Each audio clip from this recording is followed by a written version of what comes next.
नमस्कार। श्री जयसराज पिपलवा उच्च प्राथमिक आदर्श विद्या मंदिर द्वारा संचालित ऑनलाइन क्लासेज में आप सभी भैया बहनों का एक बार फिर से मैं स्वागत करता हूं। साथ ही नए सत्र के अंदर भी आप सभी लोगों का एक पूर्ण जोश के साथ अभिनंदन। साथ ही मैं आपको ये कहना चाहूँगा कि बहुत सारा समय अपना लॉकडाउन के कारण, इससे कोरोना महामारी कारण से जा चुका, लेकिन अब अपन वापस शुरू करते हैं हमारे इस 8वीं कक्षा की पढ़ाई, जिसका पहला चैप्टर है आज परिमेय संख्या। आप सभी जानते हैं परिमेय संख्या किसे कहते हैं। छोटी क्लासों में भी इस चैप्टर का पहले कुछ जिक्र आ चुका है, लेकिन फिर मैं आपको बता देता हूँ कि परिमेय संख्याएँ क्या होती हैं। वास्तव में परिमेय संख्याओं का मतलब है ऐसी संख्या जिन्हें हम p बटा q के रूप में लिख सकते हैं, उन्हें परिमेय संख्या कहते हैं। जहाँ p व q पूर्णांक हैं तथा q बराबर 0 नहीं है। जैसे उदाहरण के अंदर अपन देखें, इसमें मैंने अभी आपको बताया ऐसी संख्याएं जिन्हें p बटा q के रूप में लिख सकते हैं, वो संख्याएं परिमेय संख्या कहलाती है। जैसे 3 बटा 5, इसको अपन p बटा q के रूप में लिख सकते हैं। इसमें एक संख्या अंश और एक संख्या हर है। दूसरी 7 बटा 6, लेकिन तीसरी संख्या में अपन देखिए 6 बटा 0 आ रहा है, जो परिभाषा के अंदर इंगित हो रहा है कि q बराबर 0 नहीं होना चाहिए। अगर q बराबर 0 आ गया तो वो संख्या परिमेय संख्या नहीं कहलाती है। तो इसके अंदर ये दो संख्याएं परिमेय संख्याएं हैं, लेकिन ये तीसरी संख्या है 6 बटा 0, इसको अपन परिमेय संख्या नहीं कहेंगे। अब इस परिभाषा के अंदर आपने देखा कि एक शब्द आया है पूर्णांक। पूर्णांक को बारे में जानकारी करने से पहले अपने दो संख्याएं और होती है, उनके बारे में भी जानकारी करेंगे, ताकि ये वास्तव में होता क्या है पूर्णांक अपने अच्छे तरीके से समझ में आ सके। क्योंकि परिमेय संख्याओं के साथ साथ में इनका भी अपने को पर्याप्त ज्ञान होना चाहिए, ताकि अपन अच्छी तरीके से इस प्रश्नावली को समझ सकें। पहली संख्या है प्राकृत संख्याएं। ऐसी संख्याएं जो प्रकृति में उपलब्ध हैं, ऐसी संख्याएं जो प्रकृति में उपलब्ध हैं तथा जो 1 से प्रारंभ होकर के अनंत तक चलती है, उन्हें हम प्राकृत संख्या कहते हैं। जैसे इस समुच्चय के अंदर मैंने दिखाया भी है, 1 से प्रारंभ हो रही है, 1 2 3 4 5 और फिर अनंत तक जो संख्याएं चलती है, उनका संबंध प्राकृत संख्याओं से होता है, या वे संख्याएं प्राकृत संख्या कहलाती है। दूसरा, प्राकृत संख्याओं के पश्चात आता है पूर्ण संख्याएं। ऐसी संख्याएं जो 0 से प्रारंभ होकर अनंत तक चले, ऐसी संख्याएं जो 0 से प्रारंभ होती है और अनंत तक चलती है, तो वो संख्याएं पूर्ण संख्याएं कहलाती है। अर्थात प्राकृत संख्याओं के साथ में अगर अपन 0 को शामिल कर लेते हैं तो वो सारी की सारी संख्याएं पूर्ण संख्याएं बन जाती है। जैसे इस समुच्चय के अंदर 0 से प्रारंभ होकर के 1 2 3 4 और फिर अनंत तक संख्याएं चल रही है, तो ये सारी की सारी संख्याएं पूर्ण संख्याएं कहलाती है।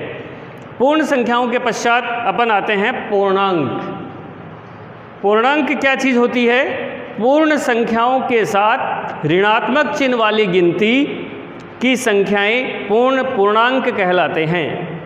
फिर दोहराता हूँ, पूर्ण संख्याओं के साथ ऋणात्मक चिन्ह वाली गिनती की संख्याएं पूर्णांक कहलाती है। अर्थात पूर्णांक का मतलब ये हो गया कि जो संख्याएं माइनस की संख्याएं होती है अनंत से, वो और प्लस 0 और फिर वो संख्याएं आगे एक प्लस के अंदर अनंत तक चलती है, तो वो सारी की सारी जो गिनती होती है वो पूर्णांक के अंतर्गत आते हैं।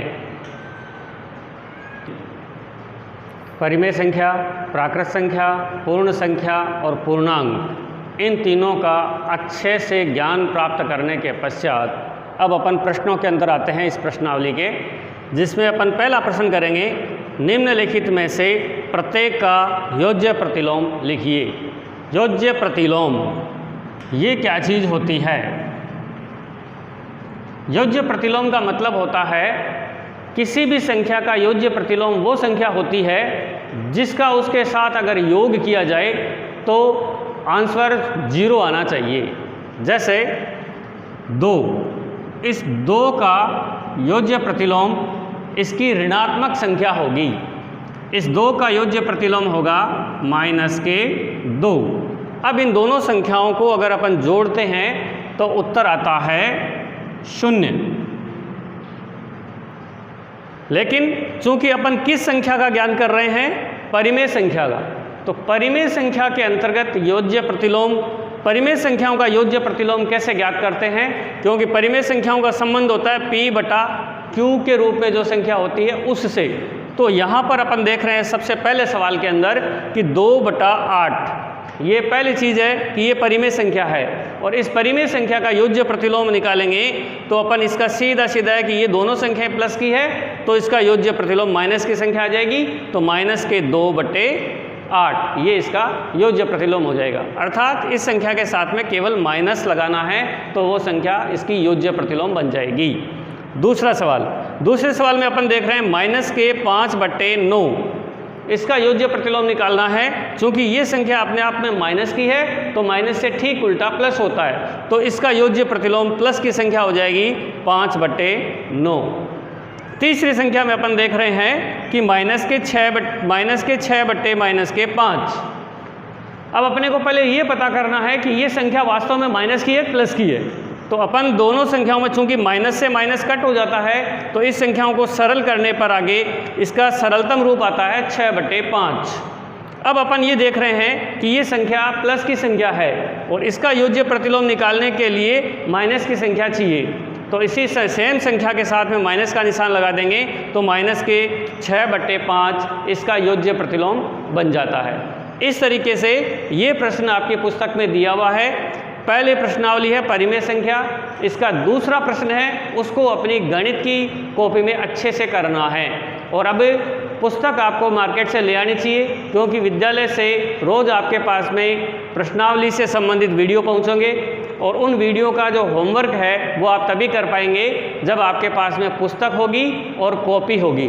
तो विद्यालय से मिलने वाली सामग्री विद्यालय में उपलब्ध हैं और मार्केट से मिलने वाली सामग्री मार्केट में आ चुकी हैं। तो आप सभी भैया बहनों को यही मेरा सुझाव है कि आपको जल्दी से जल्दी ये सामग्री लेके आ जानी चाहिए ताकि अपनी पढ़ाई सुचारू रूप से आगे चल सके। जय हिंद, जय भारत।